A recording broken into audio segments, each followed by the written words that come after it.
The tiger, known as one of the most prominent species of animals on this earth and recognized as the largest cat species, as well as a member of genus Panthera.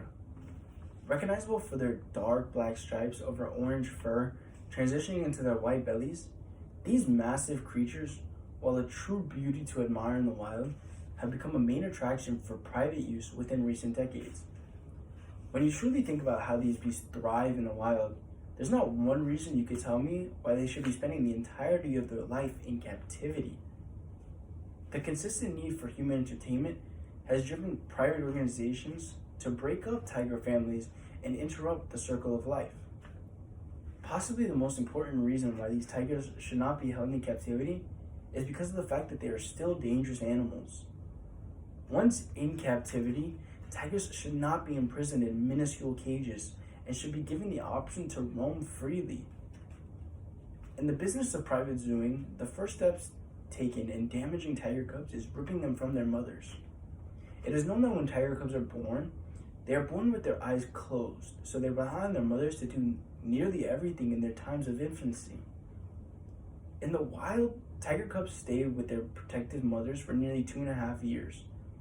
This time period for your tiger cub is critical in many ways because of the fact that this time period serves as a learning period, not only with their mother, but with their litter mates as well. Throughout this time period, tiger cubs will create what are known as bonds. These bonds that they create are what they turn to as the basis for their everyday life in the wild when they are interacting with their pack. By dividing these cubs from their parents, not only do they lose out on many lessons their mother teaches them, but they lose out on the bonds that they require to mold a young tiger's mind. Carol Baskin of Big Cat Rescue states, "The cubs are invariably ripped from their mothers immediately after birth to bond to humans, not to the mother, so they become more manageable."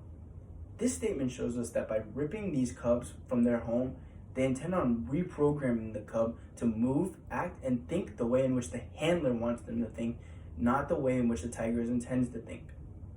While obtaining these animals at a young age seems to be a great idea, at the end of the day, these animals are still dangerous. The physical makeup of a full-grown tiger has warranted it the title of an apex predator. What this title means is that no other animal in the ecosystem preys upon it. Stretching out a full-grown tiger can measure up to 11 feet in length and weigh anywhere up to 700 pounds, with the agility to move through various terrain with little to no issue.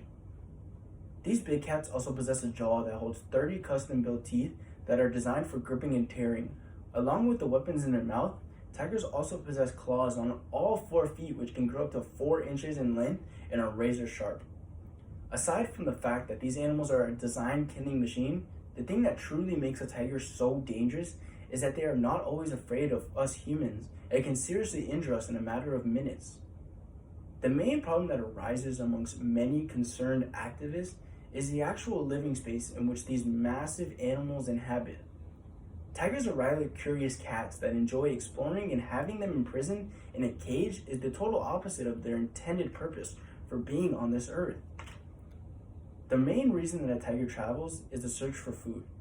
The nocturnal hunters that they can travel miles and miles every night until they locate something that can feed them for an extended period of time. According to Michael Broad in his piece on the tiger travel, a scientist, George Schaller, estimated using the average walking speed of a tiger that tigers travel between 9.9 to 19.9 miles per night. This astonishing discovery shows that the 1,200 square foot cage in which these big cats reside in is nothing compared to the space that they desire in the wild. In conclusion, we need to find a way to work to end all possession of tigers as a source of revenue.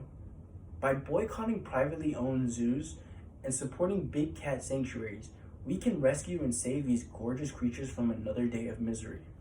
At the end of the day, we as humans are responsible for what happens to our wildlife. If we truly work with lawmakers and establish a set of rules and regulations, we can prohibit any more damage to our precious ecosystem and set the tigers free. Thank you.